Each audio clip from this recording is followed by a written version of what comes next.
बिस्मिल्लाहिर्रहमानिर्रहीम अस्सलामुअलैकुम या अली हक हैदर। उम्मीद करना तुम सारे भरा ठीक हो तो अल्लाह ताला तुहानू सारे ठीक रखे जी। तो ये वीडियो उन्होंने वास्ते भी कि जिन्होंने तनकीद करने का ना बड़ा शौक है। मैं तो चलो सीढ़ियाँ ढालद्या बनाई, उस टाइम इबादत की हालत में नहीं सा। इबादत का जहाँ सिस्टम है वो एक जगह उतों स्टार्ट होंदा है उमरा करना, ठीक है। या हुण भी जिन्नी वीडियो बन विदाउट उमरे तो बन रही है, ठीक है, विदाउट तवाफ तो बन रही है। हुण इत्थे किन्नियां कि बंदियां नूं तुसीं तनकीद का निशाना बनाओ तो वीडियो ना बना। एक भी मैनूं बंदा दसो, तकरीबन अगर 1 लाख बंदा ना तो 75,000 बंदा जिहड़ा वे वो वीडियो बना रहा खाना काबा दी। ओ यार तुसीं अल्लाह का शुक्र अदा करो कि एक अच्छा मैसेज जिहड़ा वे वो पूरी दुनिया ते जा रहा है कि मुसलमाना का खाना काबा सऊदी अरब दे विच फलानी जगह ते वे, ते सारे मुसलमान उत्थे पूरी दुनिया जो इकट्ठे होंदे ने। इत्थे जनाब जियां चुक लिया सीढ़ियां ते जिहड़ा टाइम ज़ाया कीता इबादत। मेरा भरा तुसीं भी कोशिश कर लो ना इत्थे आने दी।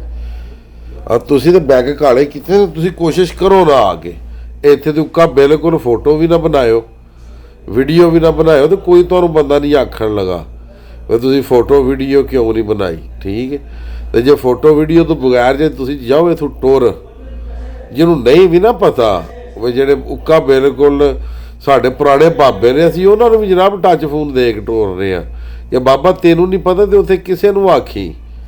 तो मैं वेखियां ने वीडियो भी वेखियां ने बाबियां दियां, ते उस तो बाद तस्वीरां भी वेखियां ने। यार वीडियो तस्वीर च गुनाह केड़ा वे? तुसीं खाना काबा कित्थों वेख्या वे? टीवी ते रोज़ वेंदे नहीं तो आखिर वीडियो बनदी है तो वेंदे हो ना, कि मैं कोई होर तरीके नाल बना रहा वां।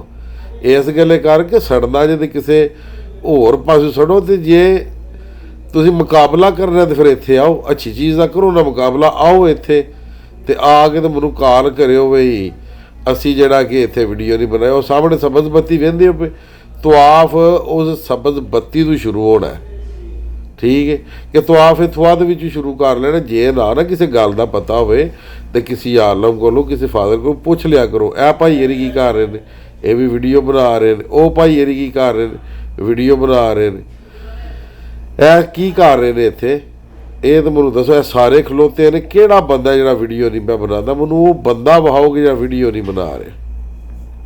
तो जिहड़े नहीं बना रहे उन्हें बना लईयां ने पहला, ਜਿਹੜੇ नहीं ना बना रहे उन्हें पहला बना लईयां ने, ठीक है।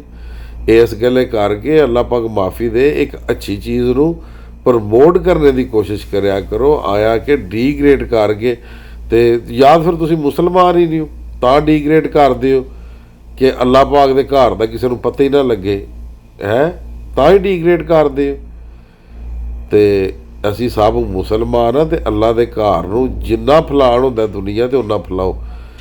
पहला जमाना होर सी, हुण जमाना इंटरनेट का टच का, हुण इहदे जरिए फैलाना है। हुण मैं आके इत्थे अपने मगर पहला हुण मैं वीडियो मुकम्मल करनी है, वीडियो मुकम्मल करके तो फिर तवाफ करना मैं शुरू करना, ठीक है।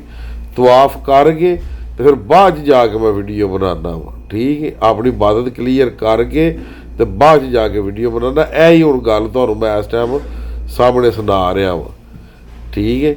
मैनू एडा वीडियो का को नहीं कि मैं दौराने तवाफ ही वीडियो पिया बना, जी हाँ, मगर ये वे कि जो मैं तवाफ कर लेना वा फ्री हो जाना फिर वीडियो बनाना। हुण मैं तवाफ कर लिया, मैं बाहर आ गया, मैं तवाफ करना वा मैं बिल्कुल खाना काबा दे नाल, ठीक है। या फिर तवाफ करके तो खाना काबा दे कोल टुर जाना वा नमाज के टाइम, समझ आ गई। तो इस गल्ले करके तो कोई अकल दी खाओ, ए भाई येरी की कर रहे हैं, वीडियो बना रहे हैं। इत्थों तक ने कि बड़िया बड़िया खतरनाक वीडियो ने, मगर धरती पा के ते मेरा दिल ये आंदा कि बेशक कोई जे दिल उत्थे नमाज पढ़े, ठीक है। वो अल्लाह का घर है, किहड़ा किसी बंदे दा, वो अल्लाह ताला का घर है, अल्लाह माफ़ करने वाला। ते बाकी ना अच्छी सोच रखा करो, या गंदी